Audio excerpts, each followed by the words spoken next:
Yeah, yeah. But it's only changing here. So then let's stop sharing that one. Let's stop sharing what is the, I think that's the thing, is to share. No, everything that's on there. Right? No. Okay, let me just, I'm going to do it the only way I know how, and then we can work backwards from there. Okay, so let's just.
Make sure that everyone can see the options. Ramona, if you can just let me know if you can hear, please.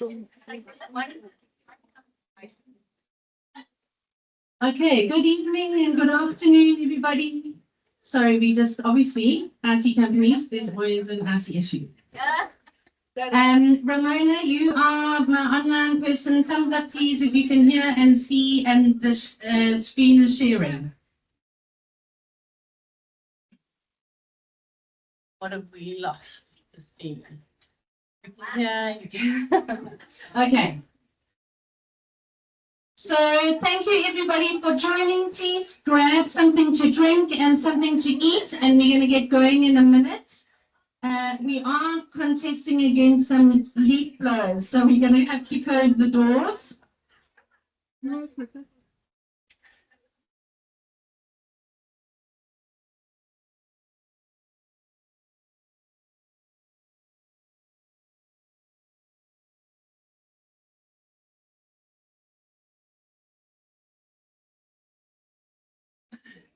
Okay, I'm sure that there will be ladies joining us as the traffic allows and permits. Sorry, the one thing I always forget is recording. Is it recording? Just double check if the clicker is working as well. I've done it for you, Lauren. Thank you. Thanks. Okay. All right.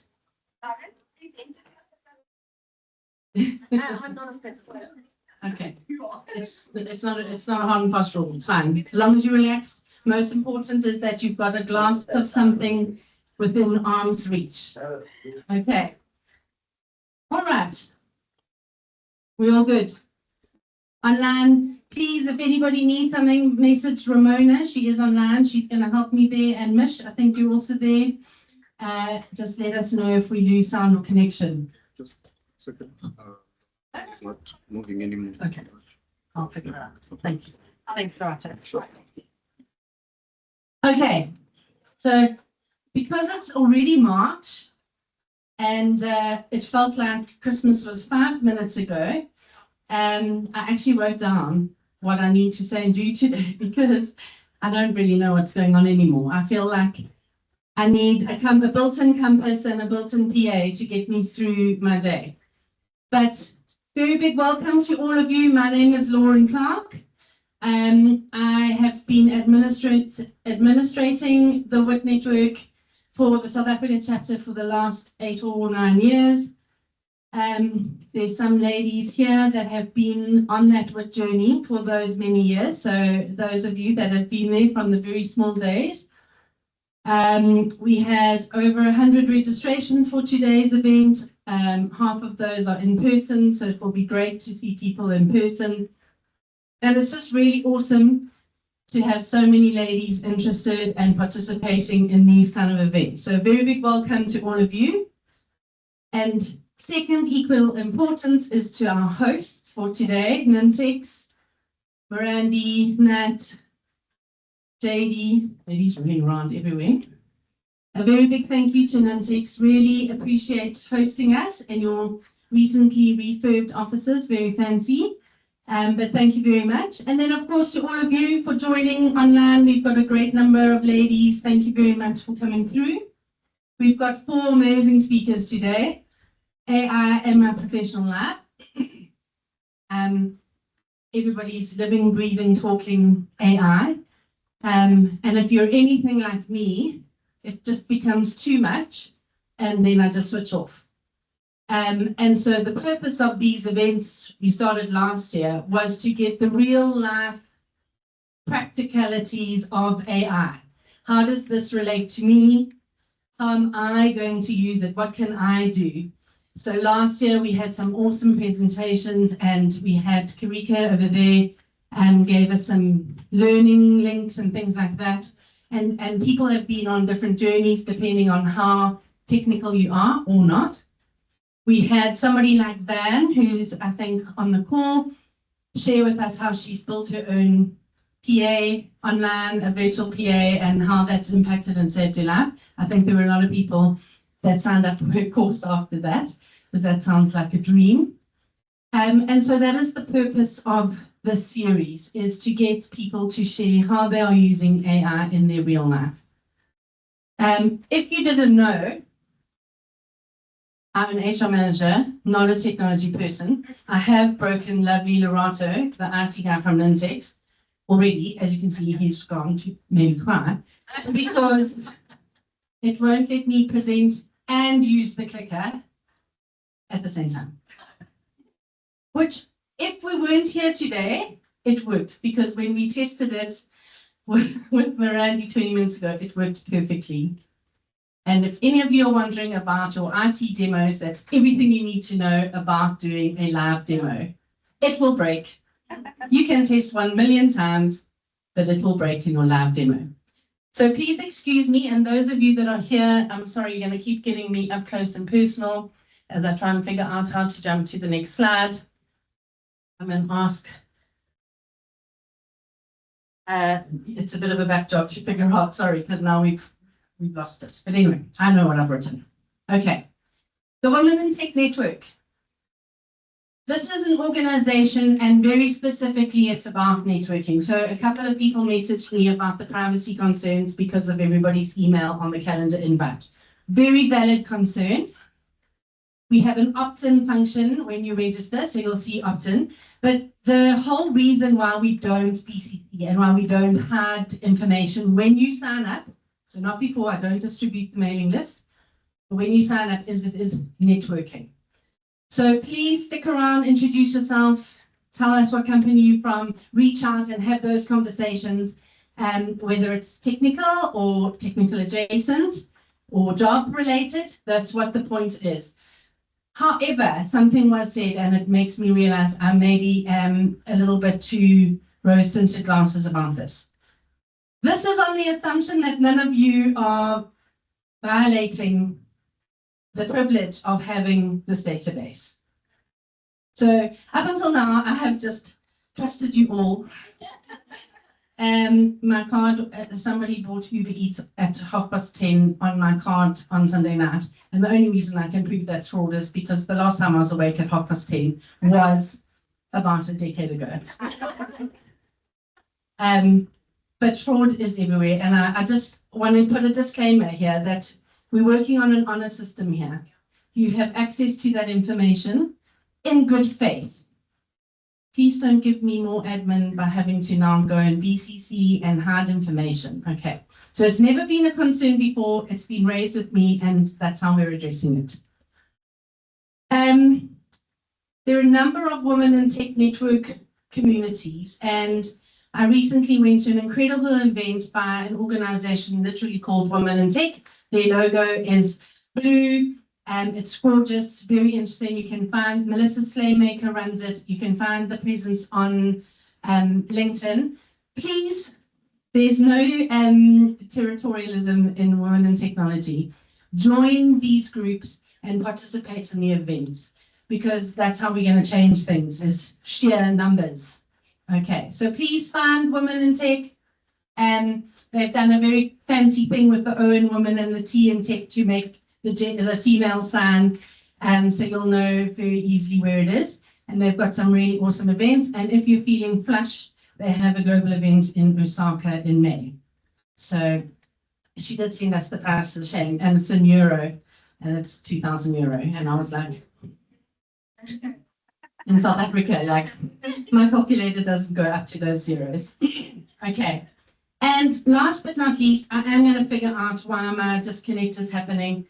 But we did get an amazing prize from Legit. So everybody should know Legit. They're one of our big training partners. Amazing. Natasha has been a part of Legit since inception. And they have gifted us a AI certification course to the value of about 12,000 Rand. Yeah, very, very cool, Natasha. Thank you. I will jump to it at the end of this today, and then we're going to figure out who is the lucky recipient. I'll put you under some pressure for that. This is worth fighting for. Okay.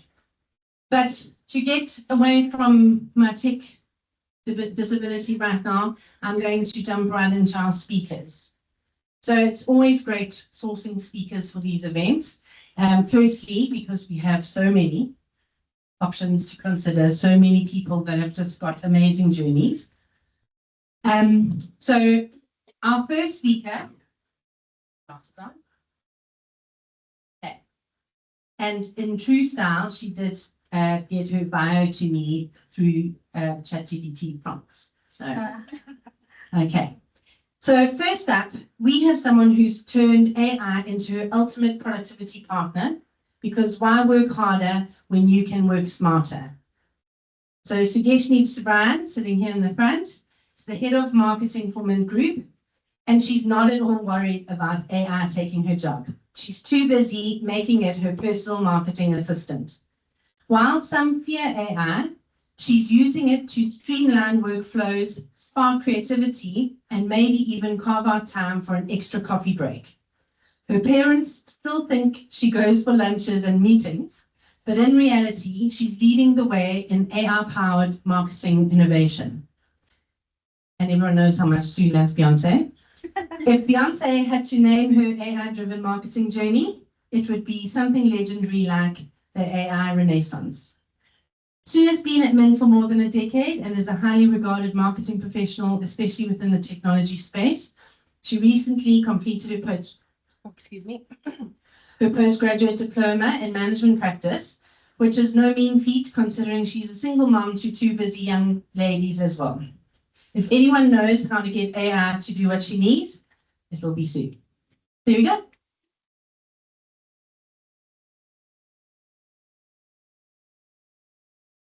How are we going to do this? I'm going to figure it out. Even ChatGPT knows I love Beyonce.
Sorry, online, we just trying to figure out how to share Sue's presentation.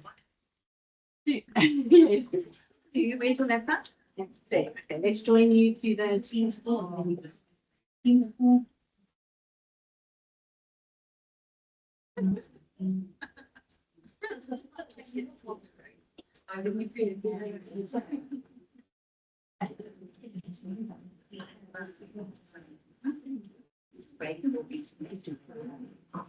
Chance to recharge your glasses.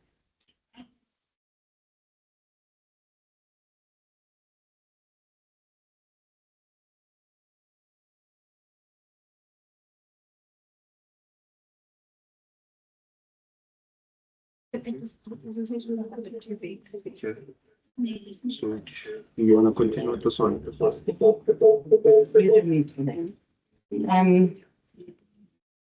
No, now we're going to have to share the team screen because I'm going to share hers through here.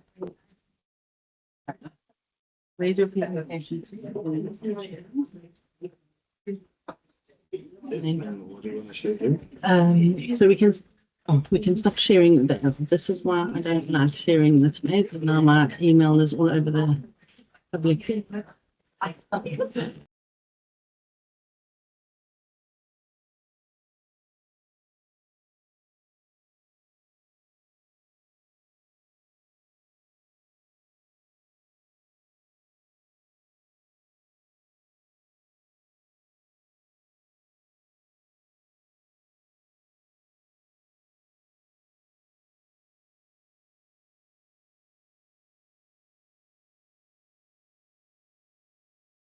and I think I have a bit of animation.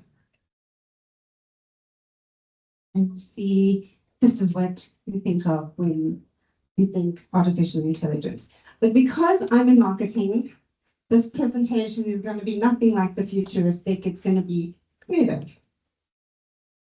Okay, so keeping with the theme of AI, I had to do some variations of AI representation of who I am. I popped in my photo and now I'm a superhero, a cyborg, on the corner there, a goddess.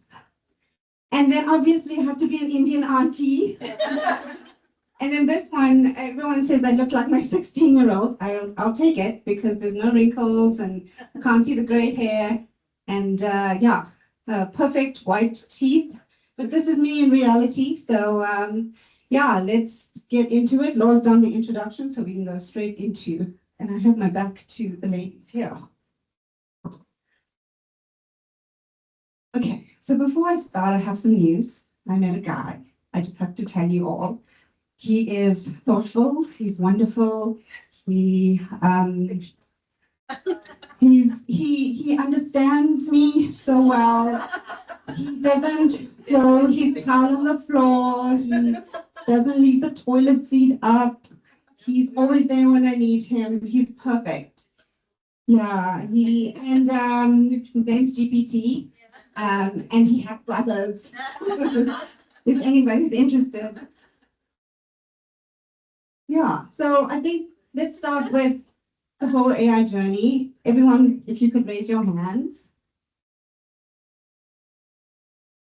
Have you started on your AI journey? If you haven't, then you can put your hands down.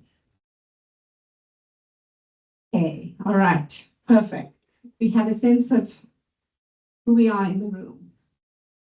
So when you think of our lives and technology, and I put this image here specifically because you think AI is something of the future, but actually it's in the now. There was an article that I read a few months ago that said, if AI is not infused in your everyday work, you are operating from a playbook from about 5 years ago. And we don't want that. We are all women in technology, and tech is a part of our lives. And I don't think I can live without tech. I'm in marketing, so I'm not a developer or make fancy apps, but I love tech and I love being in the space. And I don't see a future for us without embracing tech. So if you feel that you're not yet there with AI, you already are, because AI is infused in our everyday lives. It's actually become so natural. I don't know, with Netflix, it tells you what, it sees what your preferences are and then suggests the type of series or movies that you like. With Spotify, it curates your playlist based on what you like to hear. My Spotify is a bit confusing because I can go from Tchaikovsky to Kendrick Lamar to Billie Eilish to Snoop in one afternoon. But it knows me. And Waze. Remember the time when we had to go to the boot and get our map books out, plot our trips? I used to have sticky notes on my dashboard on when I need to turn, and then when I do the turn, take the sticky note out, and I found my way there. But now Waze is so intuitive. It tells you where the traffic is, and you get to your destination on time, and it's amazing. And we do it so effortlessly because it's part of our day. So the question I want to ask is, where do you stand on AI? And this is meant to be a brain with all of the balloons. It cut off a bit, but it's important to understand, and I want to see what my next slide is. But it's important to understand where we are on the AI journey. Some of us, if we can go to the next slide, let's see. Yeah, I put us in 3 buckets because we are the AI enthusiasts, where I delegate like a boss And if it could do my laundry or pack the dishwasher in the way that I like it, I would be unstoppable. Or the AI cautious people. I use AI, but I side eye it, and because I think it might steal my lunch, and I'm not yet that trusting. Or you could be the AI detective, and you spot AI from a mile away, and you're like, oh, yeah, that's definitely AI. And we all are in one of these buckets, if you could call it, and just have a think about where you are in these three buckets. I'm not going to ask, but think about it. So these are the latest, I wouldn't say latest, but how tech has evolved over the years. And it hasn't been over like lots of decades. But remember a time when the calculator was invented, people were like, how can you cheat using a calculator? But it's in our everyday lives. Calculator is expected to be part of our apps and our phones. The internet. People thought that the internet was just a fad. But if you think about it now, we are even verbalizing Google, a search engine. Let's Google it. It's part of our everyday lives. Online shopping, we thought that would never take off. But imagine like without 60/60. I know, I can't. And then smartphones. My dad is like, I just need a phone that I can make a call and take a photo. That's all he wants. But he's on TikTok, and smartphones are your office. You have your meetings on the go, you take your Teams calls, your messages,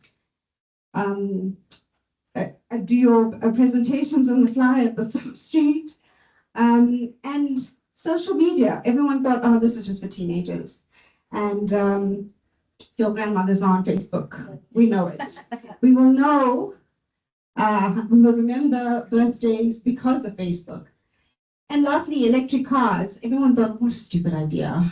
But now everyone's scrambling, and I mean, especially in South Africa when we don't have electricity. But electric cars are the way to go. If you've ever been inside a Tesla, oh my God, that's our big dreams. So yeah, that was just to take you through how we've evolved. And then now I want to address the elephant in the room about, I mean, we all have a love-hate relationship with AI, but some of us are haters. And I want to go through a quick exercise, shall we? So a little bit of a backstory on this slide and the ones that are to come. I have a colleague that is a content creator, a professional content creator, that is her business. And I've noticed when generative AI kind of took over, she would look at LinkedIn posts and then say, oh no, she was a naysayer. She would really knock the people that use AI for their posts. And so this one's really for her because I think AI is amazing, especially generative AI. So let's go and yeah, you spend hours spotting AI generated content. We spend hours making money. You think AI is ruining creativity?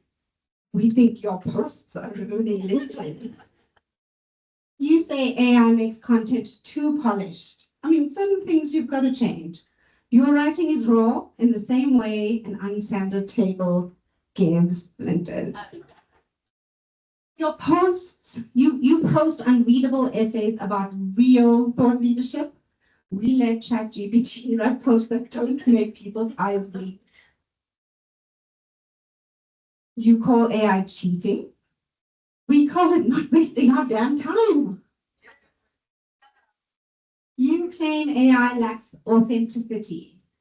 You just copy pasted your last post from a 2019 leadership book. You can't be quoting 2019 anymore, guys. That's pre-COVID. You say AI can't replace human creativity. Good.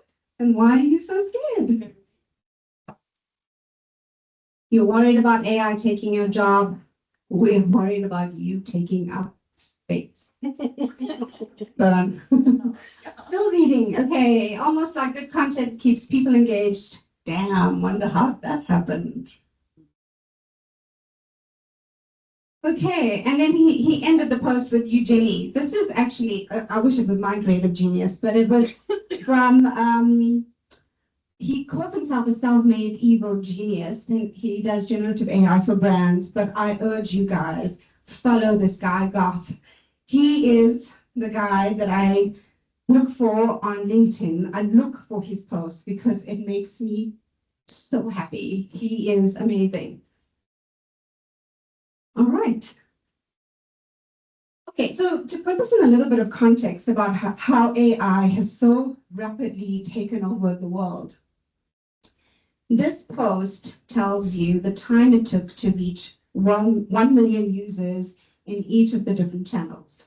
Netflix, 3.5 years, Airbnb, 2.5, Facebook, 10 months, all the grannies, Spotify, 5 months, Instagram, 2.5 months, iPhone, 74 days, and ChatGPT, a mere 5 days. I was one of those 1 million, I have to say.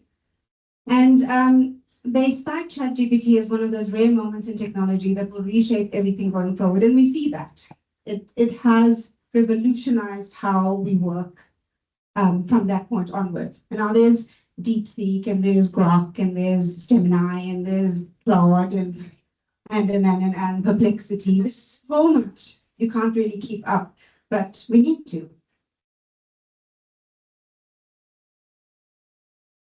So most of the big spenders or the big investors, from the Apples and the Googles and the Microsofts, say that AI is the most profound shift of our lifetime. They cite it as being just as important as the invention of electricity. So it is important that we're on board. Now I want to take you through looking at how you can save 1 hour a day, which equates to 30 hours a month. And I mean, you can say, oh, 1 hour a day, 30 hours a month is a lot. You can do so much. And our next slide, look at that. Imagine automating repetitive tasks, tasks that make your eyes bleed. These are my two go-tos, Copilot and ChatGPT. Just like Teams, it is open all the time. So with Microsoft Copilot, what I love about it is that it is a seamless integration across all of my apps. So if I want to write a blog post and I want to reference something from not 2019, but like a week ago, I can link those documents and it will get the context of what I want to achieve, instead of copy pasting and how we used to do things pre-Copilot or pre-generative AI. It makes life so easy. It just talks to each other. It's like my boyfriend. So, oh well, there you go, ChatGPT, that's my guy. More so than Copilot. If you Microsoft close your eyes, I love Copilot, yes I do. But ChatGPT, what we have in our marketing team is a master prompt library. So what we do is, and you know how ChatGPT works, it learns from your previous prompts, and we take the learnings and we tweak it and we create that master prompt, and we've got a library for people to use so that it adapts our tone. It's not like you're talking to a robot or a machine. It adopts the Mint style of writing. It's human. It's not the word that I hate, and I know that it's AI, is underscore. If you see the word underscore, you know it was a generative AI post.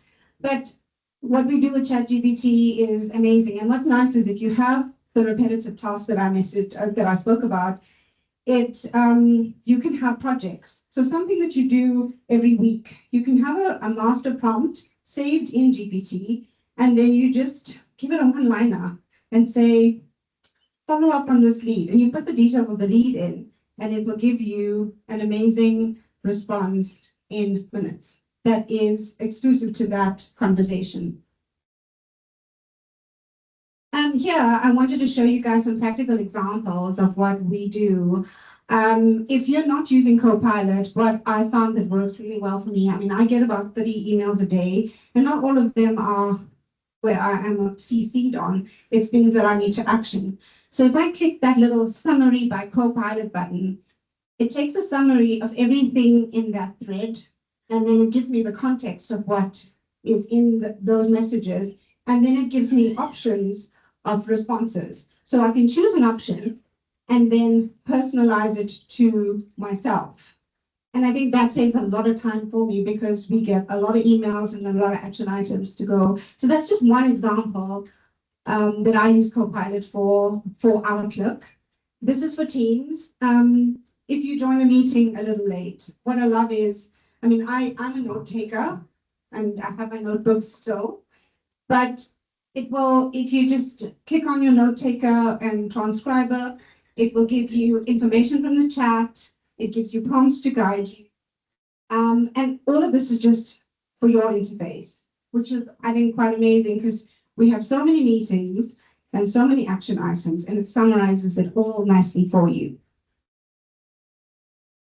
And something that Microsoft has, which I really love, is they've got a prompt library for you. And it's little things like recap the meeting or get a to-do list for my meeting, client meeting, create a presentation. How can I more concisely describe a certain thing? So they've got them ready for you, or you can customize them as well. And it's for all of your applications. Okay. So, you know, we said we were worried. We shouldn't. What we should be worried about is AI isn't going to take your job. People with AI skills will. And if you think about how it's done historically, we had the electric train, for example, and the people that would shovel the coal in. And then first we had the steam trains. They would shovel the coal in, and then they were replaced by electric trains. And then we had people who could do that job, replacing the people who would shovel. So just as the work environment evolves, so too will how we evolve with our AI skills. I just wanted to share a few tools that I use. So for productivity, I use Copilot. Answer the public from a marketing point of view. This is a really cool tool where you put in some concept and it tells you what people are searching for. So your marketing can then be tailored to where the search is or where the need is. Trend Spotter, it is what it says it is. It identifies trends for you. Marketing automation. HubSpot has something called Breeze AI, where you put in a piece of content and then it will give you a blog post. It will give you email campaigns. It will give you social media, all of that related to the one campaign. So it takes a lot of the grunt work out, and then you personalize it on top of that. From a presentation point of view, Canva, the paid version, I think is really great. I tried Gamma AI. If you are not a creative or a marketer and you need a presentation on the fly, this thing is pretty powerful. All you need to do is give it a prompt and it spits out a beautiful presentation for you. And all you need to do is just choose your colors, choose the font that you like, tweak it a little bit here and there, and within seconds, it's done. Cartoon for doing video. If you want to do short form video like animated stuff, in video is also pretty great. And then from a content creation point of view, ChatGPT, Gemini, and then Copy.ai is specifically for marketers. Oh, that wasn't supposed to be there. That's my dream job, fashion. Okay, so is AI going to improve my life? Yes, 100%. And I think if we're scared about it, we need to just take the plunge. I mean, I don't know a thing about tech, but if something is new, DeepSeek came out and there was all that buzz and NVIDIA lost their shares. I was on there. What is this thing? It's fascinating. And now Grok with, we love to hate Elon Musk. We don't know, we're on the fence.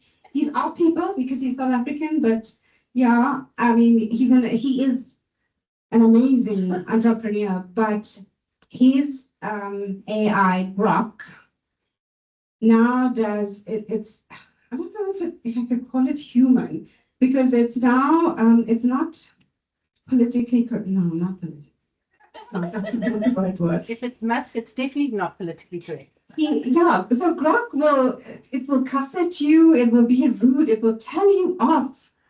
And it's not polite like my guy GPT. This, yeah, I haven't tried it, but it's, yeah, I'm gonna, and I'll let you guys know. But definitely, AI is going to improve our lives, elevate it. I don't know if there's another, oh, this I had to show you guys. I don't know. Let's see. Please connect with me. I'd love to share ideas and thoughts and where you are on your journey, but I want you to look at my hands. Yeah. And put that specifically. Okay, I love reading, I love books, but look at this AI generated hand thing going on. I just want to put that there, but just for a bit of a chuckle. But thank you for listening to me, ladies. I don't know if there's any question. Oh, there's the question.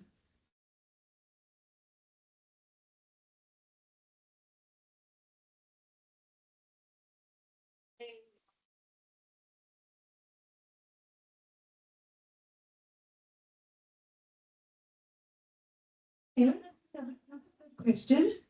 It is scary, but I think what you need to do is baby steps. You can't go cold turkey, well, not cold turkey, but you can't really just throw them in.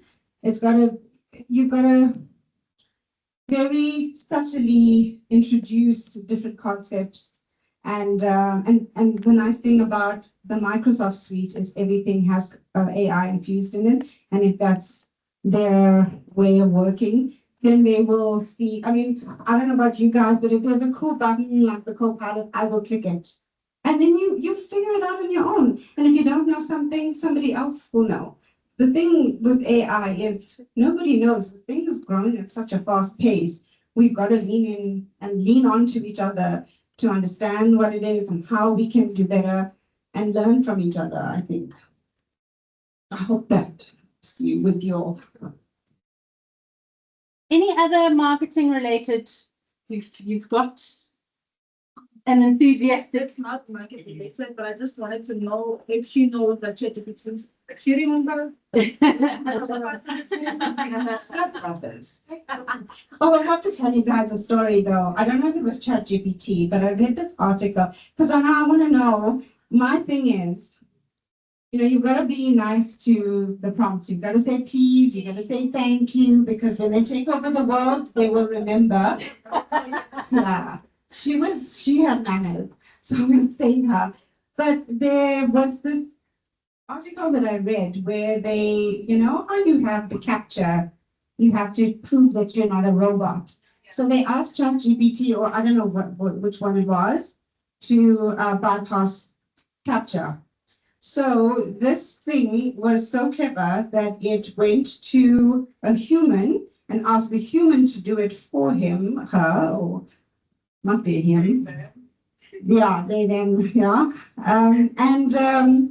So then the prompt was, are you a human? And then they're like, yes, I am. So I don't know, guys, we need to please do our please and thank yous, because I think we don't know when. Hopefully I'll be dead by then. Thank you very much, Stu. Okay, awesome. Lorato, there you are. Please give Lorato a round of applause because everything is done and broken. Lorato, I just would like you to check the sound, please, because the next presenter is actually going to be presenting online through there. So I'm going to introduce her, and if you don't mind, just making sure the sound is going to be good. Okay, so next up we have another WIT speaker alumni. Sally Acton has spoken at WIT before. And the reason why she's not here in person is because Sally, it would be really cool if you put your camera on now and you really were sitting at the beach. But it's because she is one of those Gautengers that has emigrated to the coast. Yes, lucky for some. Okay, so Sally Acton is an expert in enabling people leaders to optimize the employee experience. She has worked with global business leaders, managing over 150,000 employees in 13 countries across Africa. She offers various services, including employee experience consulting, reinvention, diversity and inclusion, content strategy, change management, leadership development, and workforce readiness.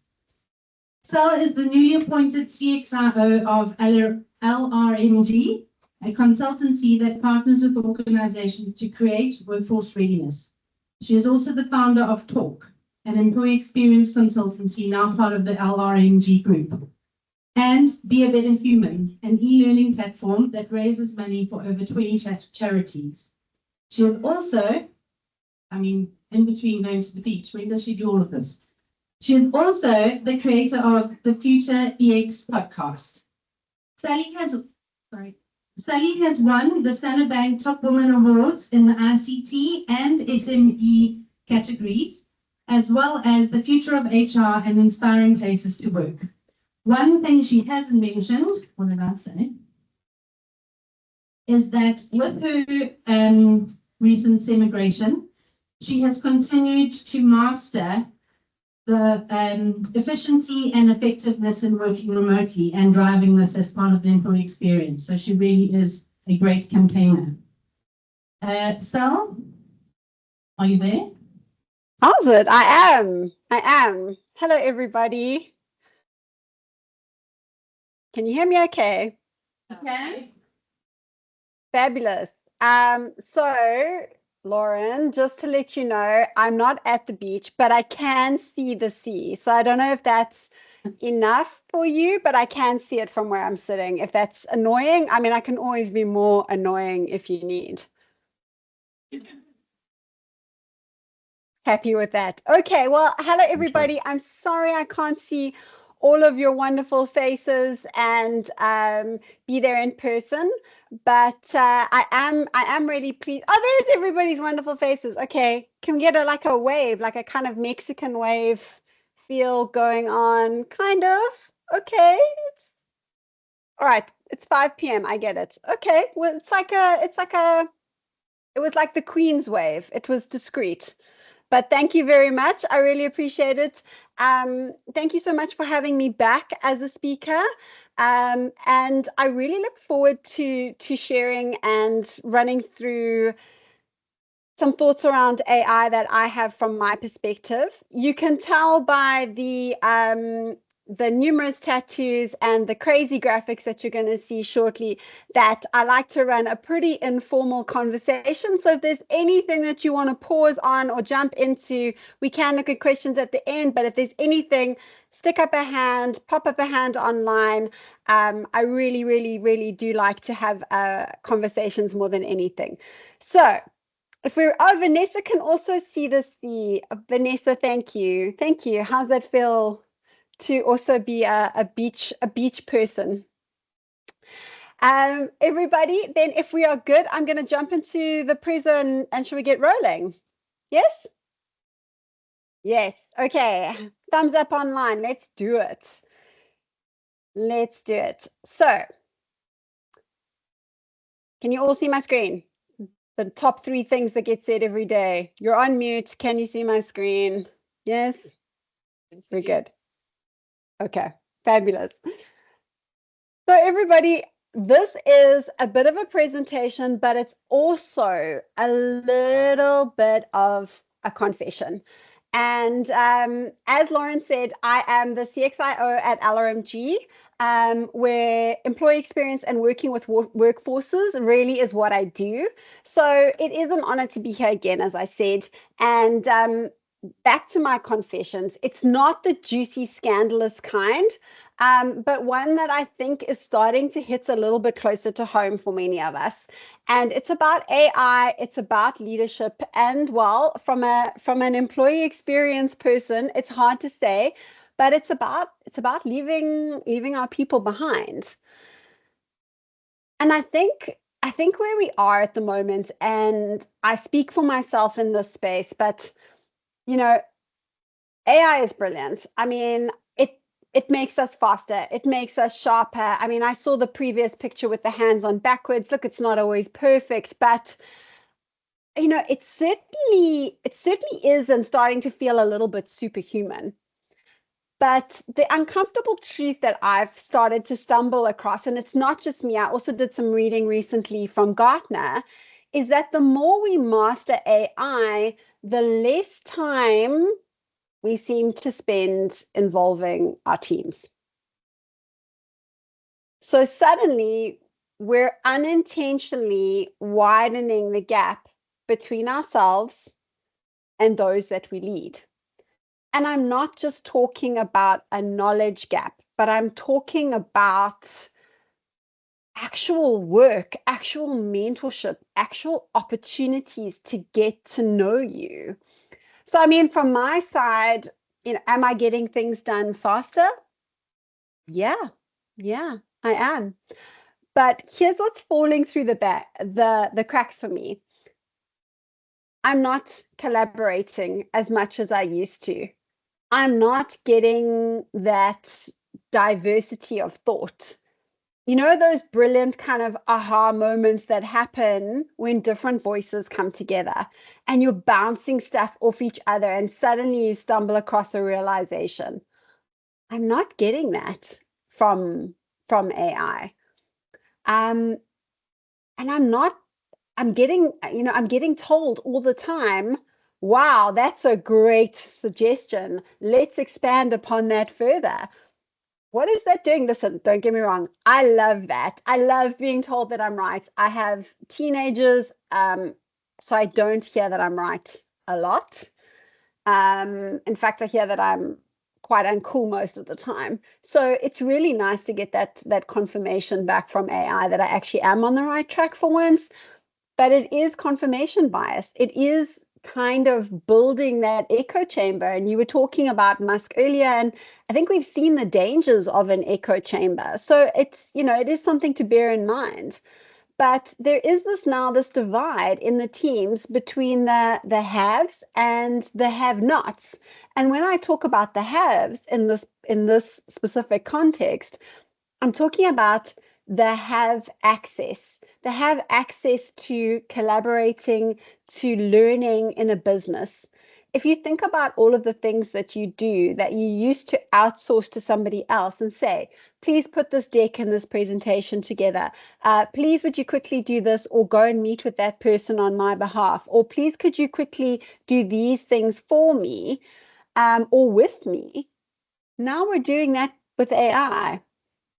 The person that got exposure to your ways of thinking, that got to bounce ideas with you, that got to understand the why you made a specific business decision, they're not getting the quality of your thinking anymore.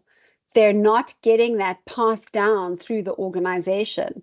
They're just getting a completed piece of work that they get to read or ingest or again summarize via AI and read a 70% accurate version of what you did that potentially also is about 70% of what you actually wanted it to be.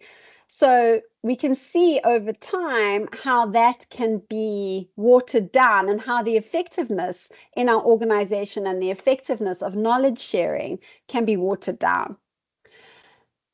What I thought was very interesting about this stat and this Better Work State of Performance 2025 is such a great AI report. I also read another very good one tomorrow.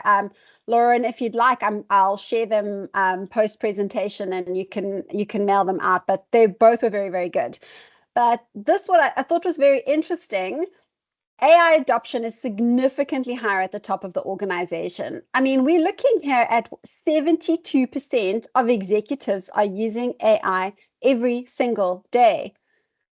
And look at how it drops down. I mean, it's less than half of managers, and then another further 10% down to individuals.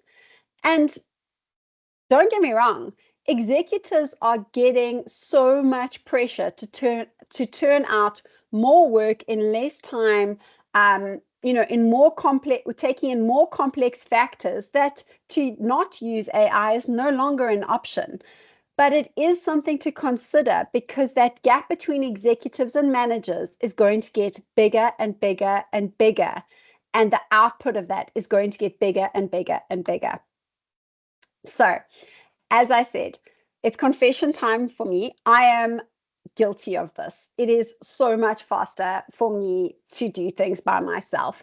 I work at weird times. And, working with AI lets me get it done faster. As I said, it gets it done exactly how I want it done. I don't need to give feedback. I can just redo it, and no one's going to be offended with the feedback that I give. And if I say, I don't like this, please redo it, it says, of course, you're so right. We should have done it that way in the first place. And I'm like, yes, I told you. So it's really, really easy to do it like this. But the cost is so big. And what I've started to realize is how much it's robbing my team of learning opportunities and stifling their growth. And I'm starting to see that now. We're a relatively small team. We're not in the tens of thousands like a lot of your organizations. So we're starting to see the cost here in bigger organizations that cost is higher. So what else is potentially happening? I mean, teams are missing out on learning. We've spoken about that. Leadership are becoming more and more isolated. So we're ending up with this kind of ivory tower, which is something that as leaders, we spent so much time trying to overcome. So it's something that we need to be really aware of, and we need to start thinking about.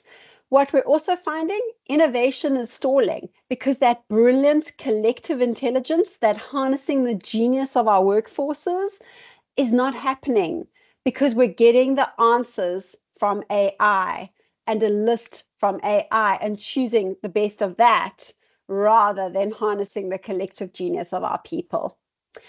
And that means our organizational growth slows. And let's be honest, with the speed of change and the speed of reinvention that is necessary for organizations to remain relevant in this world, the slowing of organizational growth is not something that is going to be doing business any help in the future. So we need to be thinking about that right now. So AI, and I'm painting a bit of a doom and gloom picture here. And AI isn't the villain. It's a tool. It's like any tool. It's about how we use it. The opportunity here is that AI empowers our teams. It can drive extreme collaboration and creates a future-ready, equitable workforce. We know that we can do all of these things, but it does not replace human collaboration. And that's the part that we need to harness to be able to lead better. So how are we going to get this right? We need to be intentional with our delegation. We need to create space for real collaboration, and don't just keep the AI magic to yourself. Upskill your team, show them how you're thinking, build a prompt library with them, help them to actually work with you or with AI as a way to upskill themselves. Think about how they could be using AI as a thinking partner. Teach them how to use prompts that you would use, so that they can start to understand how your mind works with the tool that they're going to be using. And above all, prioritize diverse perspectives. Invite different perspectives into the room. And there are several AI tools that are popping up now, which are persona-based, where you can give a single prompt, and 5 or 6 different personas from the AI will give you their feedback based on a preset of predefined criteria. which I think is a very interesting space. I'm not going to go down that rabbit hole because I do like to derail, and we're not doing that today. But I do think that that's going to be very interesting, because what that's going to do from a stereotype, it worries me a little bit about where we're going to go. But anyway, we'll not do that now. So here is my challenge to you. Are you unintentionally leaving your team behind? I know it's not necessarily a comfortable question, but it's something that I'd like you to reflect on. I'm sorry, I'm just going to mute. I'm getting a lot of interference here. Sorry, everybody. There we go. Thank you so much. That helps. How are you actively working to close your knowledge gap? So what are you thinking about in your organization? How are you working to close that gap? Are your KPIs encouraging inclusive collaboration? Are you actually building collaboration and space for collaboration into how your leadership are measured, or how people in your business are measured? If this is something that you are worried about, if you are worried about, but what happens to the people in our organization, we know that if you don't measure it and if you don't build it into the process, it's easy under the flurry of let's just get things done to lose sight of that. So if this is something that's important to you, start building them into your measurement tool and into the ways that your team engage. Start thinking about what programs or spaces you can create for your team. And then think about how are you rewarding team development and collaboration and not just personal efficiency. So think about what behaviors and what culture in your organization is actually being celebrated. Is it that efficiency? Is it that quick turnaround time? Or is it collaboration? Remembering that it doesn't have to be one or the other. It's just about knowing that you want to find the balance that feels right for your organization. I mean, I'm still figuring it out for myself, but I think acknowledging the challenge right now and taking action is where real leadership begins. We need to be conscious of what we are doing. So, things from my perspective that you must do in your business today. You must have, and this is from an employee experience perspective, and an EVP perspective, so your employee value proposition. Have your AI policy online as a section in your EVP. Top talent wants to know how you use AI in your business. They want to know if they are going to have access to tools. They want to know if they're going to have access to upskilling. They want to know if there's a prompt library. They want to understand how you are working with AI. Run focus groups in your organization. What does your employee's life look like with AI? If you're struggling with fear, if you're struggling with slow adoption, if you're struggling with this gap between leadership and people, sit down with everybody and have a conversation. What does our life look like now with AI? How do we carve out the spaces? How does your work become easier? And actually run the focus groups. Most organizations, you have the answers. Your people know the answers. You just have to take the time to have the conversation.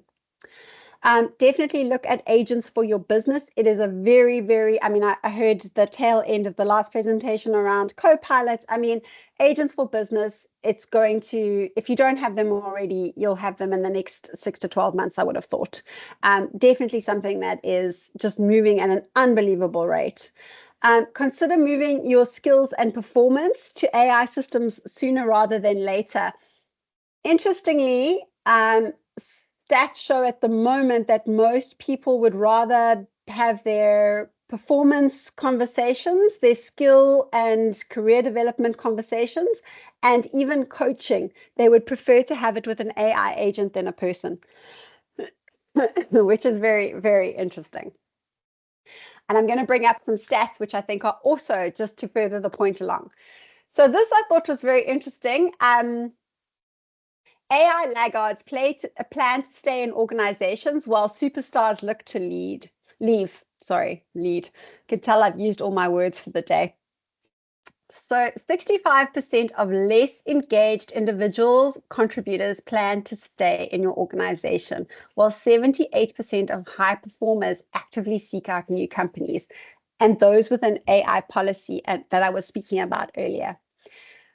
So you have to ask, if you're not addressing this in your organization, are you going to, by virtue of that, start actually keeping people that are less inclined to adopt and to move with the times by virtue of the inability to act in the organization? Something really to think about, because then you will end up with confirmation bias. You will end up with a team that are going to become more and more resistant to AI, which will eventually leave you disadvantaged in the marketplace. Because let's be honest, the speed in which AI can work is going to become the new standard from a customer experience perspective. And if you can't churn out something at the speed of AI, people are going to become less engaged with why they should use your product or service. So having people that are willing to adopt, having people that are prepared to learn and move at that speed are going to be people that you actively want to keep in your organization. Regular AI users are focused on skill building. This is very interesting because the worry over jobs and skills jumps with the frequency of AI use.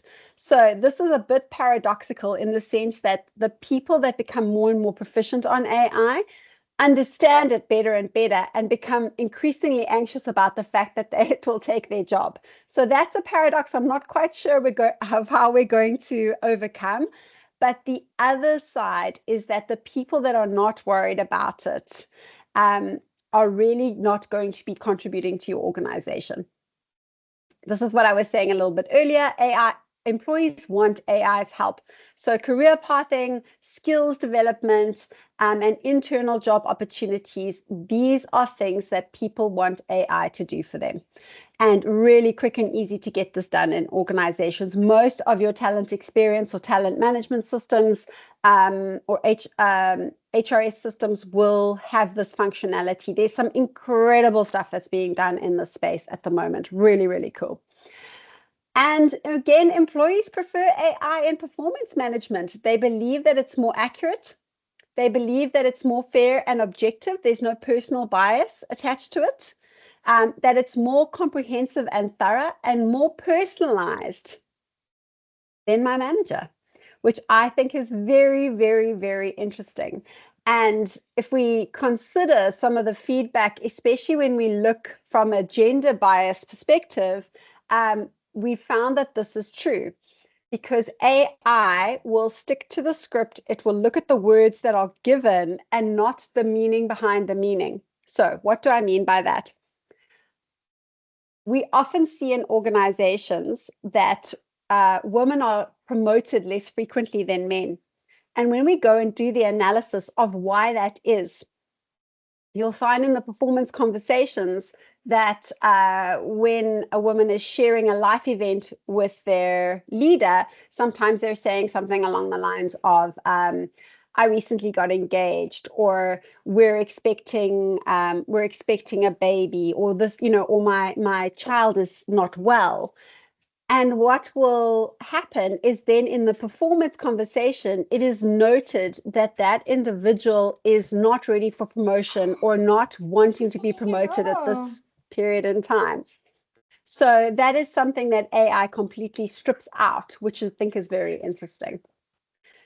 So thank you for joining me today and for being open to the conversation. I'd love to hear your thoughts, your experiences, your confessions, if you have them, if they're juicy. I'd love to know about them. About AI, obviously, I don't want to know about anything else.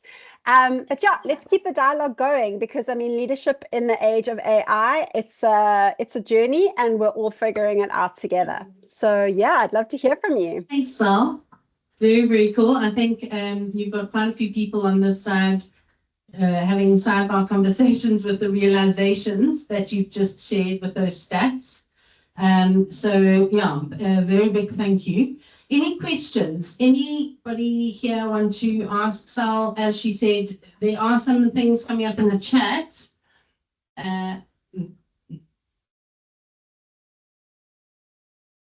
Vanessa's just Okay, saying that she's stopped turning work yes. away, which is amazing. So, yeah. So, as I did mention before, Vanessa has presented on her PA that she's created to handle her admin, which makes a big difference. But just a quick yes.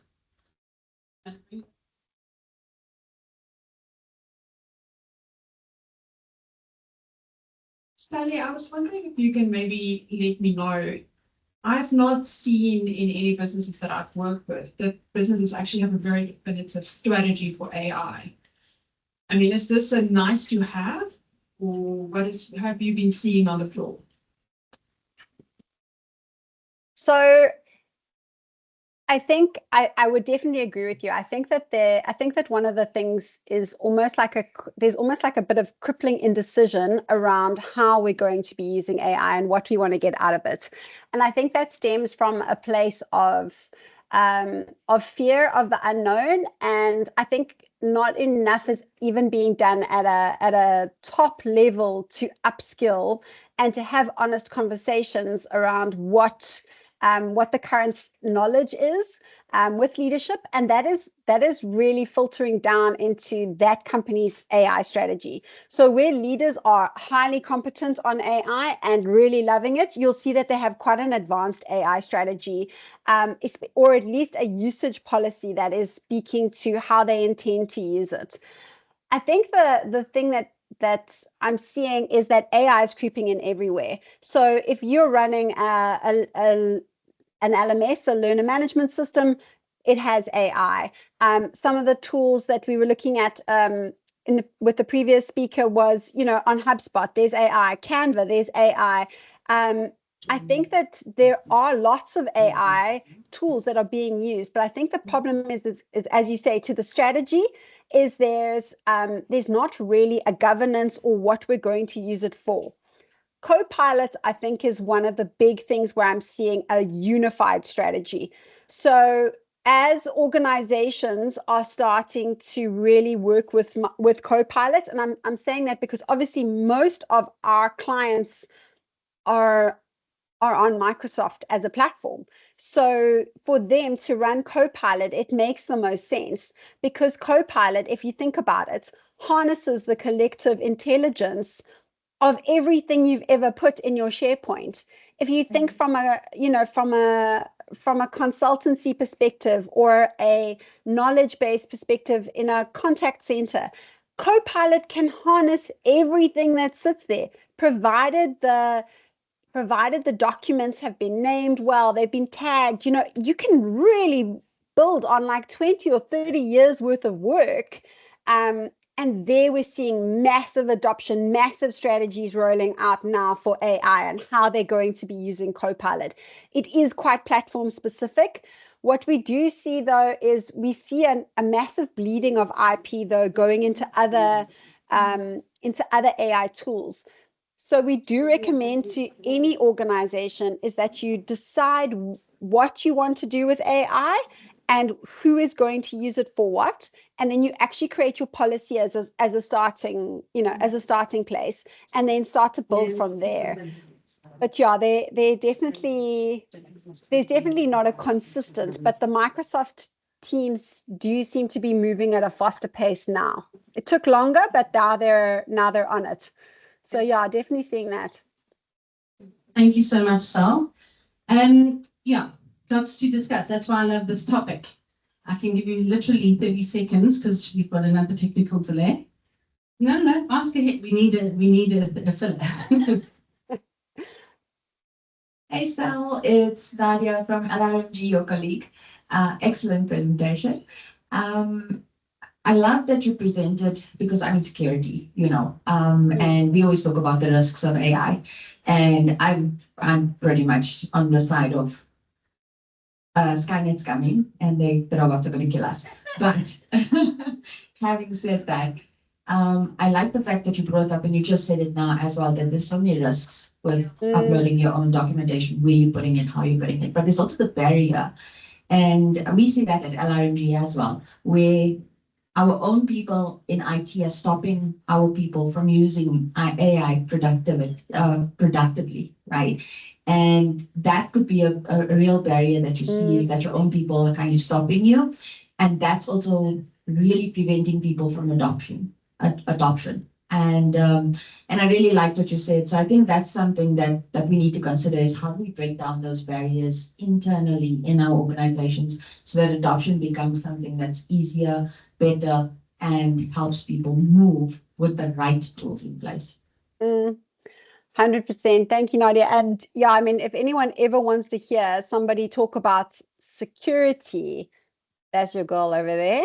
So yeah, Yes, I'm going to line you up as our next yes, speaker. you have to. She's fantastic. I'm now actually a little intimidated that you're sitting there. Is there any other questions? Otherwise, I'm going to hit you with my shameless plug. You can do your shameless plug.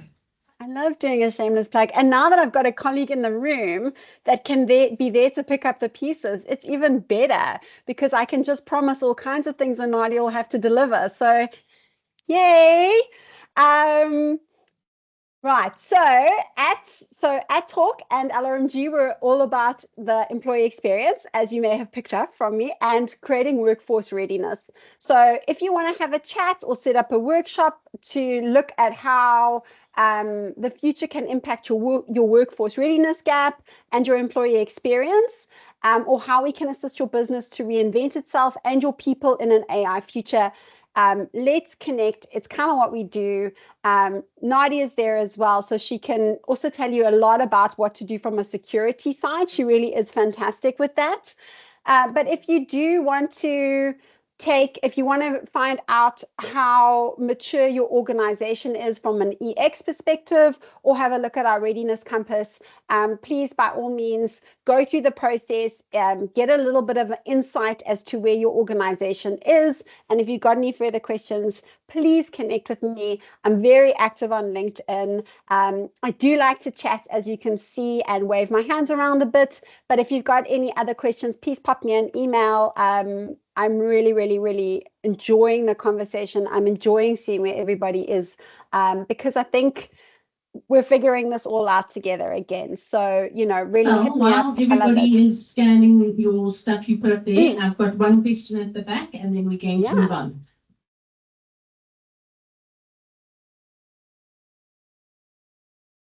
Thank you very much for the innovative presentation and allowing one to educating people. I like it when you say we need to involve everyone in the company, because it will enlighten them, and that will make them feel more belonging and take away the fear of unknown. But the other thing is our customers. How do we make them, because this is everybody's business, for the customers and the supplier, if we can put it, supply and demand, suppliers and demanders for the business. My name is Monica from IT department, Charlotte Macheke, Academic Hospital. And by the way, exactly what you said here is what I had in Thailand last July. Just points about AI, which is quite interesting, because globally it is a tool that we need now. Is the time to accept it. Thank you. Thank you so much. Yeah, it's a great question, because there's lots of different elements to it. I guess it really does depend on your industry and who your customer is and where you're meeting them at. I do think that people are very intimidated by the idea of AI generally. And, if you consider, we've been using AI for years. I mean, predictive text is AI. And that's been turning our swearing into ducks for many years. You know, so we have actually been using AI for a long time.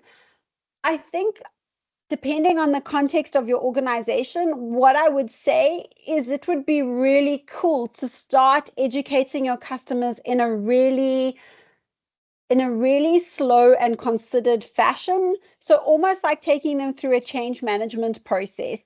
So start by drip feeding it in, maybe letting them have a small interaction with an element of AI in your value or service chain, and let them see how you're using it, and tell them, we're experimenting with AI. We'd love to get your feedback. This is what we're building. This is why we think it's going to help you as our customer moving forward. This is how we're looking after the information that you give us. So help by addressing the fears and actually bringing them into the experiment by being really open about where you are and what you're working with and why you want to make it better for them. You know, I saw that one company that did that really effectively was Woolworths. They did a great experiment with their chatbot back in the day, and they were so open about the communication that it was really fun to actually just help them with the experiment. And you know, us South Africans, we love to give an opinion. So, you know, everyone was kind of contributing and actually collectively making it a lot better. So I think if you can involve people and make it less scary, I think that would be my advice on the way to go. Just try and humanize the experience, as contradictory as that sounds. But thank you. And thank you for allowing me to come and share with you and to confess and to shamelessly plug. I appreciate you. Thank you so much, Sal. Really, really great. As you can see, this is why we love this topic and why we love this forum, because we can all chat. And like all good South Africans, Nintex is overcated, which means you can just stay out the storm safely here and eat all the food that keeps coming. Every time I stand up, more food is there.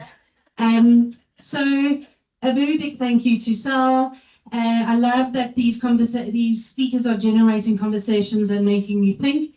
And I have definitely got speakers lined up for the next event. I'm looking at you, and I'm also looking at the companies, JT, you, that are putting this into practice, because that's who we want to hear from. Okay.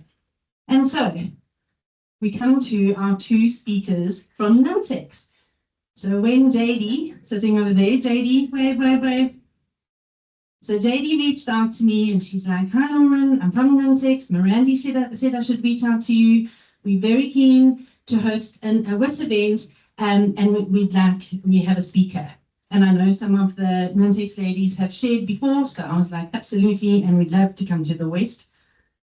And we all got here safely in one piece, thank you. But then what she did, well, the powers that be at Nintex WIT did something very interesting. And they were like, no, we are not going to speak. We're going to get people who need to practice speaking and putting them on the spot to speak. And they even brought them up from KZN. Okay, so very, very cool and very exciting. Start this back on. Okay, so our first Nintex speaker is Sandra Maluleke. Sandra is a technical recruiter with Nintex and a talent sourcing extraordinaire with 10 years experience in various vertical markets, including IT, construction, manufacturing, and financial services. She has a solid background in both local and international recruitment, and with her recent experience being in Europe. President of Frankrike from Europe. Sandra has a track record of finding and placing exceptional talent in spaces that create inclusive work environments that trigger innovation and collaboration. And she's a proud advocate of diversity and inclusion in the workplace. And I love this description. She is a fun solutions architect that leaves a little sparkle wherever she goes. I hope we all do that. The most important and valued role is that of mommy. Sandra is the proud mum of 2 little boys and fondly refers to them as her little minions. Sandra loves yoga, going to the beach, and the reason why she's here this evening, consuming any content that is AI and tech related. Welcome, Sandra.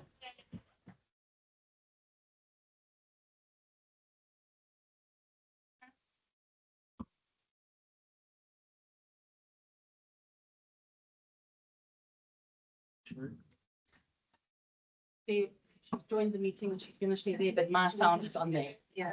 You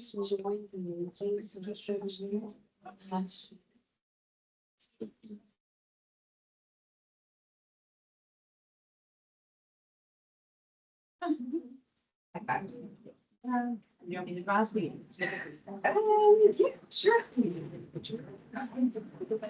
All right. Thanks, everybody. Now, before we kick things off, I wanted us to take a trip back in time for a second.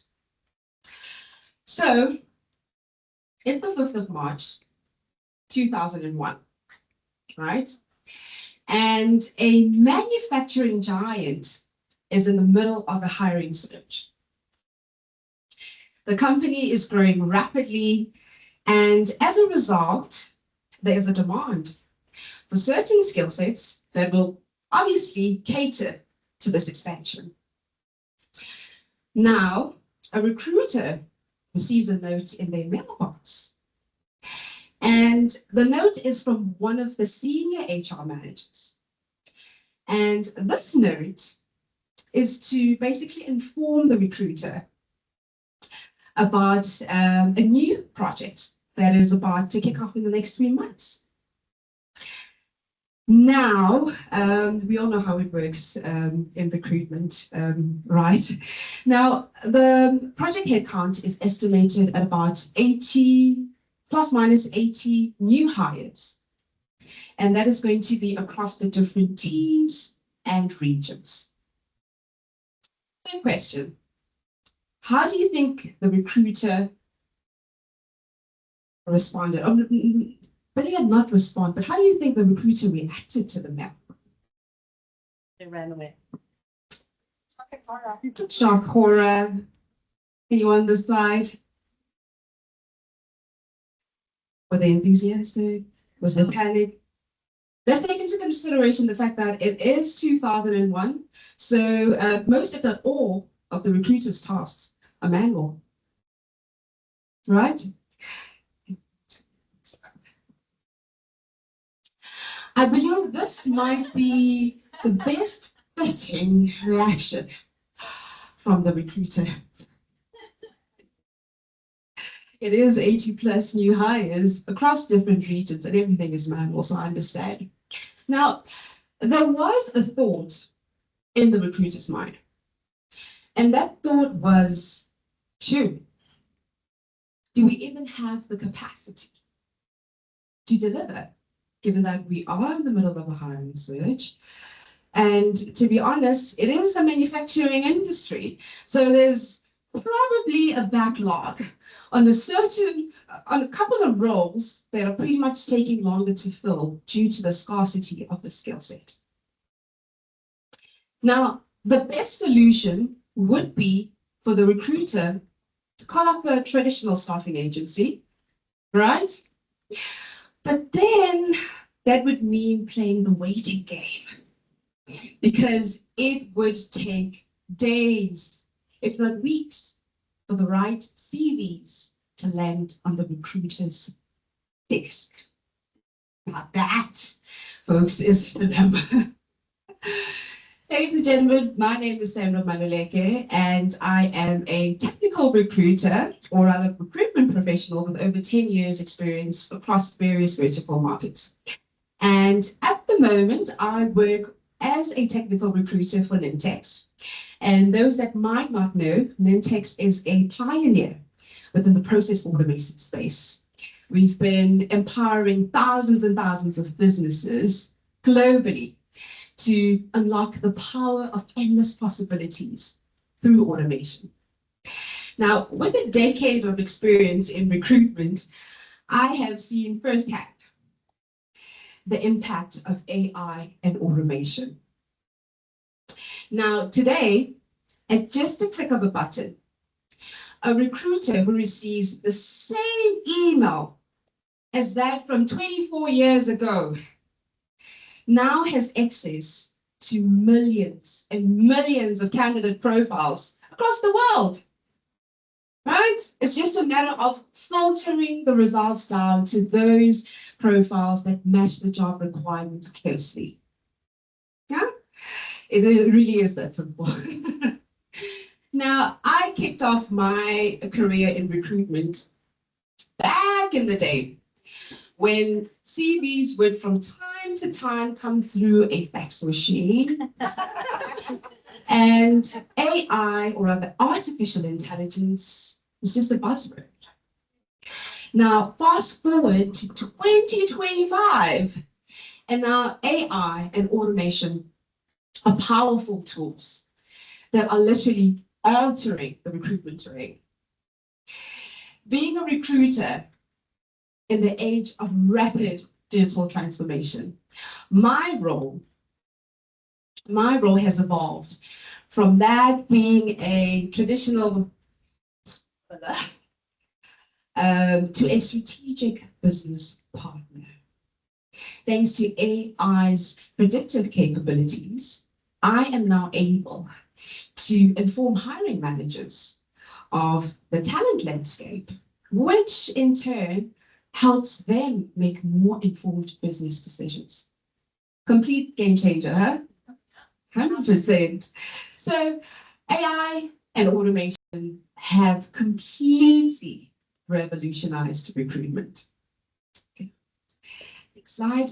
Now, research shows that, Stay away from the speaker. Now, research shows that as of July 2024, my mistake, about 88% of companies globally utilize AI and automation for recruitment. And at least 75% of companies are investing in recruitment automation. And a staggering 95% of recruiters believe that AI is highly beneficial in the application process, because let's be honest, who wants to manually review hundreds and hundreds of CVs? Not me, not today. So it's evident that, AI and automation have had significant impact within recruitment. And given that AI and automation have completely taken over recruitment, the age-old question still remains. And that is, will AI replace the modern-day recruiter? Well. And the answer is a big fat no. Now, even though AI has replaced mundane tasks that recruiters like myself detest, it's everything from screening hundreds of applications, scheduling interviews, to even sending emails out to candidates. AI has completely changed the game for us.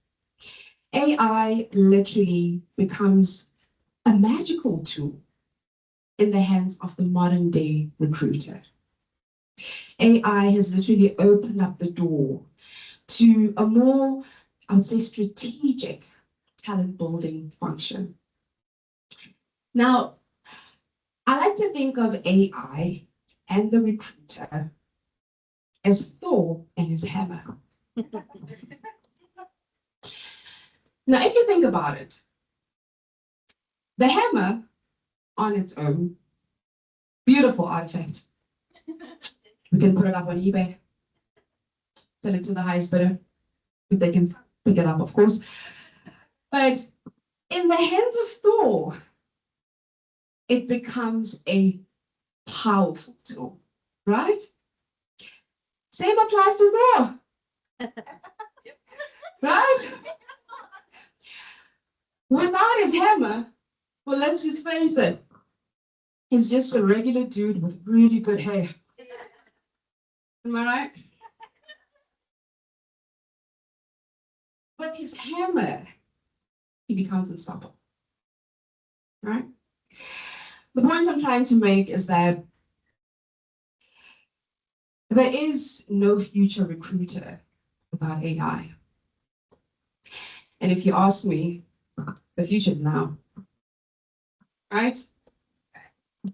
Now, on the more personal side of things, as Laura mentioned, I am a super mom. I am a mommy to 2 minions, 4 years and 2 years, both boys.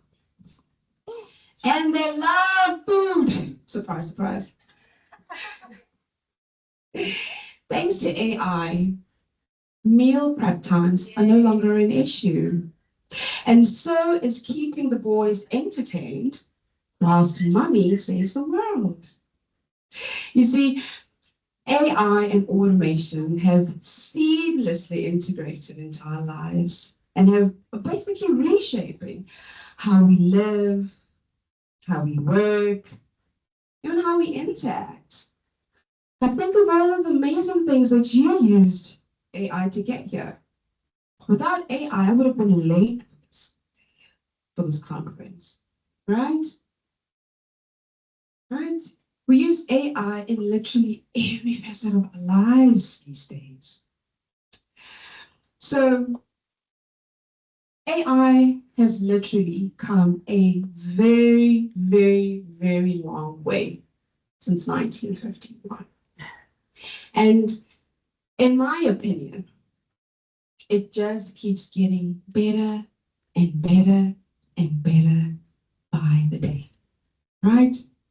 Now, the question that I want to leave you guys with is, will we all be ready for the beautiful madness that is ahead? Thank you. Any question?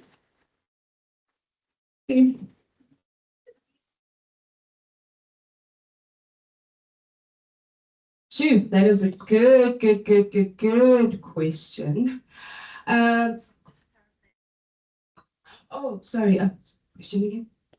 How do we make our CVs more AI friendly in the recruitment process? So how do we use our CVs to be more AI friendly within the current age? Don't use CVs.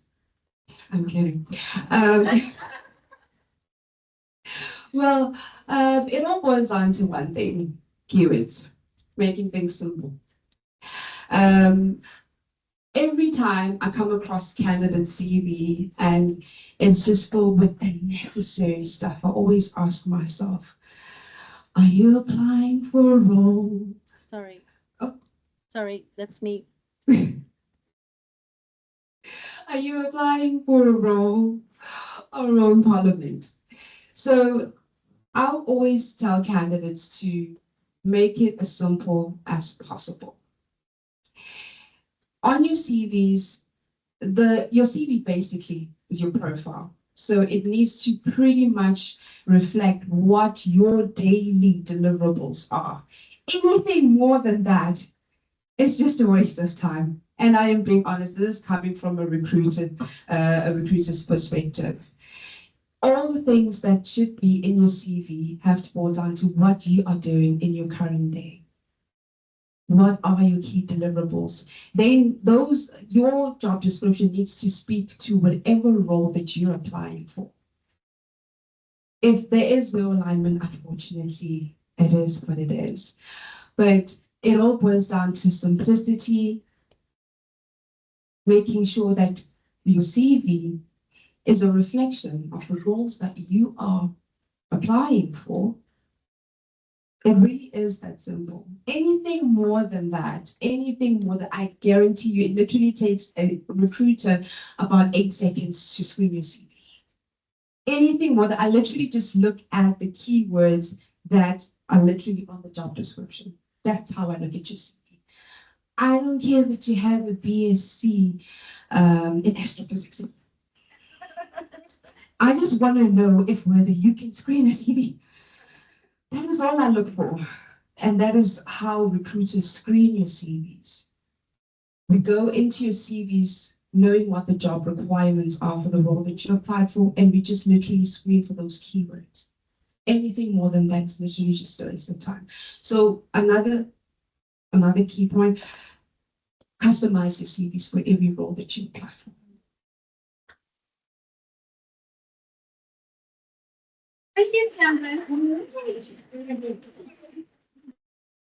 Just a reminder that you are welcome to post questions in the chat, and you're welcome to reach out to the individual speakers, connect with them, ask them more questions, and as you can see, generates a lot of conversation.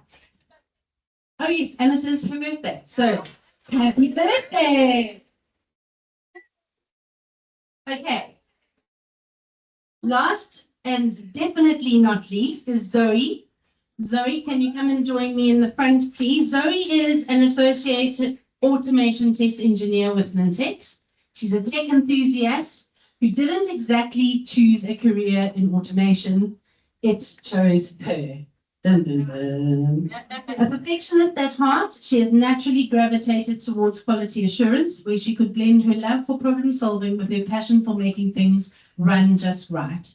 With experience in both manual and automated testing, she has worked across different projects using different test tools, ensuring seamless user experiences, refining testing strategies, and exploring different ways to continuously elevate her testing skills. When she's not deep in test cases, you can find her geeking out over the latest tech trends, creating fun content, or enjoying a well-deserved cup of coffee. Postscript, she always deserves coffee. She loves a good challenge, a great conversation, and being out in the world snapping pictures for Instagram. Who doesn't love good content? Yeah.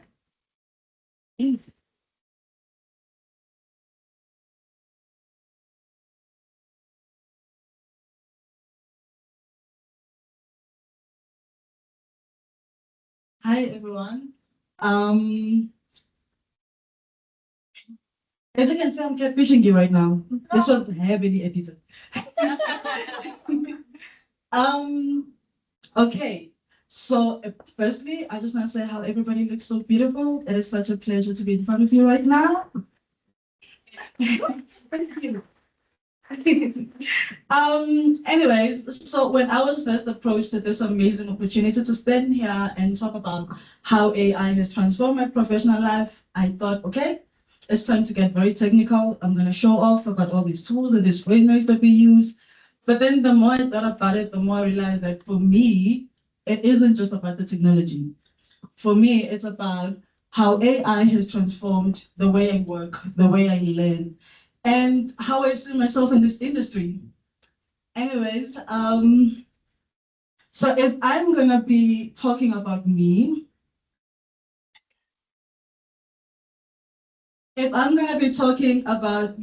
and how I got here, if you haven't stalked me on LinkedIn yet, I studied at WIT Code. WIT Code isn't a typical school. You don't have a professor standing in front of the room and giving you step-by-step instructions on how to implement code or debug. It's mainly project-based, given a project, a deadline, and thrown into the deep end and expected to swim, whether you know how to or not. You have to turn to your peers for help, which wasn't always nice. As you can see, I was a struggling student. I've never touched code before, so this was the first for me. I struggled. And as a woman in tech, firstly, I was already facing a lot of raised eyebrows because I was a woman. And if you know me personally, you'll know that I'm a very out there person. I'm bubbly, I'm talkative, and they say I'm loud, but I beg to differ. I was already raised, I already had a lot of raised eyebrows because I'm a woman. And secondly, apparently I do not belong in tech because I did not know this either. But apparently the tech industry has a personality requirement. If you're loud, then what are you doing there? Which is very weird. But here I am. So, next slide, please. So fast forward to me here, standing in front of you as an Nintex employee. as an automation test engineer. Kareem, I'm manifesting that promotion. I am an associate automation test engineer. I use AI every day. Sometimes I get so scared, I turn around, who's looking? I'm about to consult with ChatGPT. Hey, my code is not working, please debug this for me. Kidding, my manager's right here. I'm kidding, I do it by myself. I'm very good at this. You hired the right person for the job. Wink, wink. Anyways, ChatGPT or AI hasn't just given me the ability to do my work and seem very confident in it, but it has given me time, guys. Those days that I spent at reading code, debugging at night, not knowing what I was doing, because back then we didn't have this generated AI to help, gone. I can just type a prompt and be like, yo, ChatGPT, here's that problem, help me figure this out. And within seconds, you don't only have a solution, but you have an explanation as well, walking through it. So I can come to meetings and shine. I did this, guys, I figured it out. Thanks, ChatGPT. Next slide. So my first experience with AI, we all know this, if you're in tech, debugging is never nice. It is stressful, it is frustrating. I had done the whole 9 yards of Stack Overflow, Ask the Internet, Ask GitHub, and people from 10 years ago were still asking the same question I was asking. So it was a dead end. They also wanted help. Stack Overflow was like, hey, I also want help. Then I turned to ChatGPT. I was like, this is the problem. What do I do? A couple of seconds later, my solution was there. And that's when I knew this was a game changer.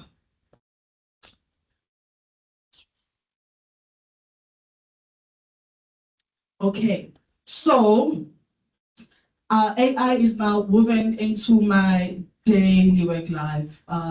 I sometimes want to refer to it as my work bestie. I see JD then shaking her head. I see Tobego giving me a side eye. Those are my work besties, by the way. So now I'll have to reserve the comment of calling AI my work bestie, but in private, you know, me, that's my guy. Sorry, Sue. I told you he was cheating. Anyway, I've overcome a lot of challenges. I've overcome debugging challenges. I've overcome challenges where I didn't know what is going on. And also, as a woman in tech, you don't want to ask basic questions because you're scared that already I am facing a lot of raised eyebrows like, you're a woman in tech, what are you doing here? And for me personally, you're so loud, this is not your field of industry. So you don't want to sound or come across as a person who's incapable or incompetent. So you don't always want to go to people and ask the simplest question because you genuinely don't know. So you turn to this guy and he got you all the time. No raised eyebrows, no size, no asking, really dude, you don't know this. Just you type in a prompt and your answer and your solution is there and everybody's happy. And like I said, Kareem, my promotion. I'm pitching you guys, I'm 2 birds, 1 stone. Anyways, what I love about AI the most is how it's leveling the playing field. It doesn't care about your gender, it doesn't care about your seniority, doesn't care about the number of years of being in the industry. If you don't know something and you genuinely need to ask, it's gonna be there helping you no matter what. It doesn't ask, wow, you've been in the industry for 10 years. How do you not know this? It just gives you an answer like that. And honestly, as a person who doesn't belong, this is a game changer for me. I'm like, you know what? Just gonna go there shamelessly, ask, remind me what a variable is and how do I assign a variable. So people who don't know what a variable is, ask ChatGPT. It's got you. Like I said, this confidence that I have right now, thanks to Edwin, not ChatGPT, but it has given me so much confidence because I can genuinely just ask anything and have the confidence to say, you know what, dude, I don't know this. Help me figure this out, write my code, submit my work, and have the level of confidence to even take really, really challenging questions, challenging items where I know this is going to kill me. I'm probably going to cry, But because I know that there's this AI or there's this tool that is going to give you an answer to whatever, literally anything that you want to know, I'm like, you know what, give me that. I know that it's very challenging, but give me that. I got this. And I always deliver. Anyways, yes. AI and continuous growth. To be honest with you guys, I am very excited about where AI is going.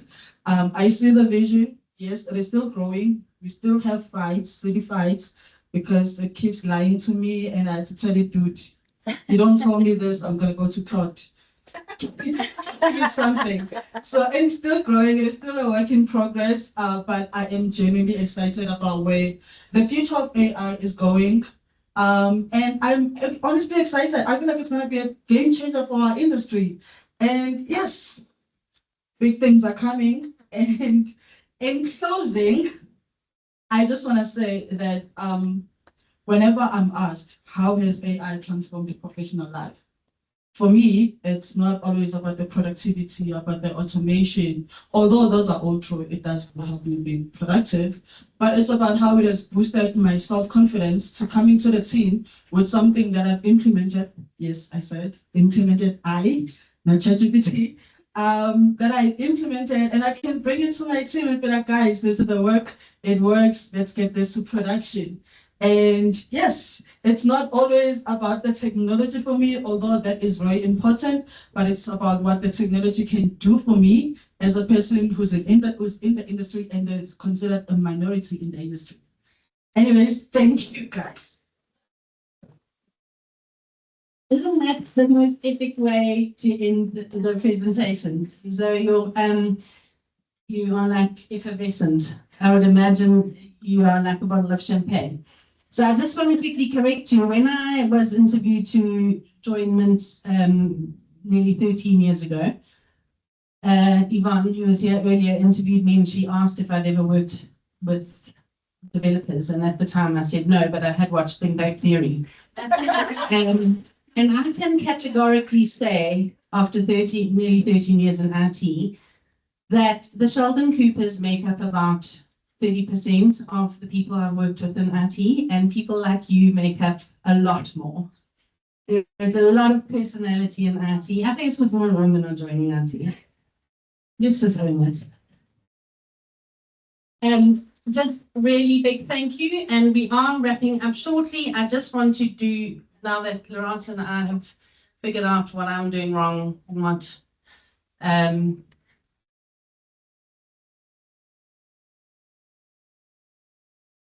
still doing it wrong. Sorry, let me just quickly get to this because I want to share. Natasha, are you still on the call? Natasha Bruson from Legit. I am, Lauren. Good, because I'm about to put you on the spot. Sorry, I'm just trying to get, oh, there we go. I'm getting there slowly but surely. Just give me a little bit of time, please. Sorry, I have been incredibly technically challenged today. I'm reaching the point of going back to pre-tech. Okay, so if I've done this all correctly, you should be seeing, yes. Thank you, Laurent. There's Laurent. Big round of applause. I think he's even stayed late to help me. Just because I've been in IT for 13 years doesn't know what I'm doing in IT. Okay, so just quickly, I did mention earlier about the WIT Network. If you haven't joined us on LinkedIn, please do. I do have somebody in my team who was born in 2000, V, and she runs the Facebook part of it because I am not on Facebook. But I do go onto LinkedIn. So please join us on LinkedIn. We share our events, we share stuff. Karika, who's sitting over there, Karik's, please wave, one long-time member. Karik's is the lady who shares all the FYI about upskilling and learning, and she's brilliant with it. I see she's dropped a whole lot of links in this chat. You guys can all access this chat tomorrow when you open Teams because you've all been invited, okay? So please, this is who WIT is, and this is the purpose, referencing my earlier comment about networking. So stick around, look, I told you, every time I stood up, there's more food there. I don't know. I said to JD, There are 45 people who said they'll be here in person. Where they're in traffic, let's work with 40. And I think she heard me say 200. But thank you. Okay, so that's one thing. And then I'm going to now jump to Natasha's moment to shine. And I can't show you her face because I can only do one thing. Share her face or share the screen. But Natasha, please can you share this amazing gift that you are gifting? Thanks, Lauren. Yeah, you are putting me on the spot, but all good. So this is a voucher we'd like to give to some worthy person or woman in your audience over there. As a Microsoft training partner, it's the Microsoft AI Engineer course. It's aligned to the Microsoft AI Engineer International Certification. It's a 4-day course. The prerequisites for this course is you need to be a developer. So either Python or C# programming experience. The training is going to be held virtually. So it's going to be between the 17th and the 20th of March.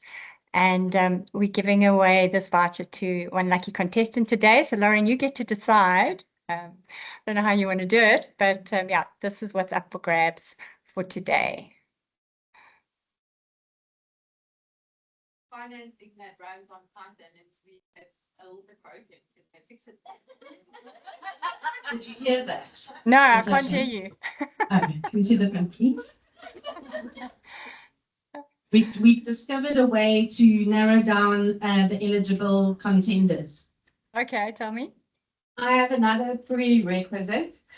We have a finance thing that runs on Python. You need to fix it for us. Okay. Okay, so is there anybody here today who this applies to and you'd like to be considered? Okay, so how are we going to choose between the two of you? Dance battle?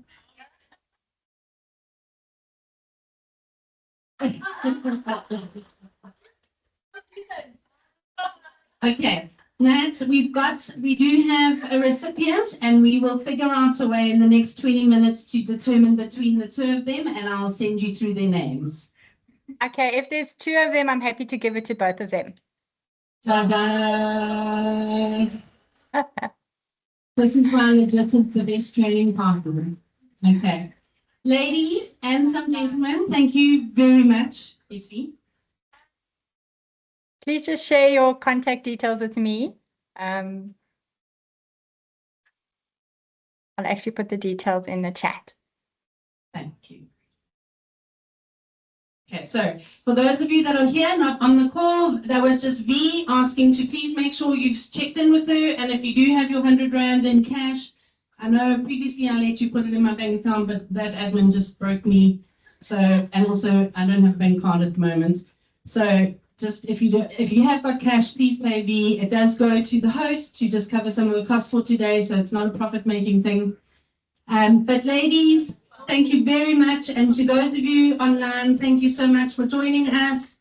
I really appreciate all of you. And Lintex, JD, thank you very much.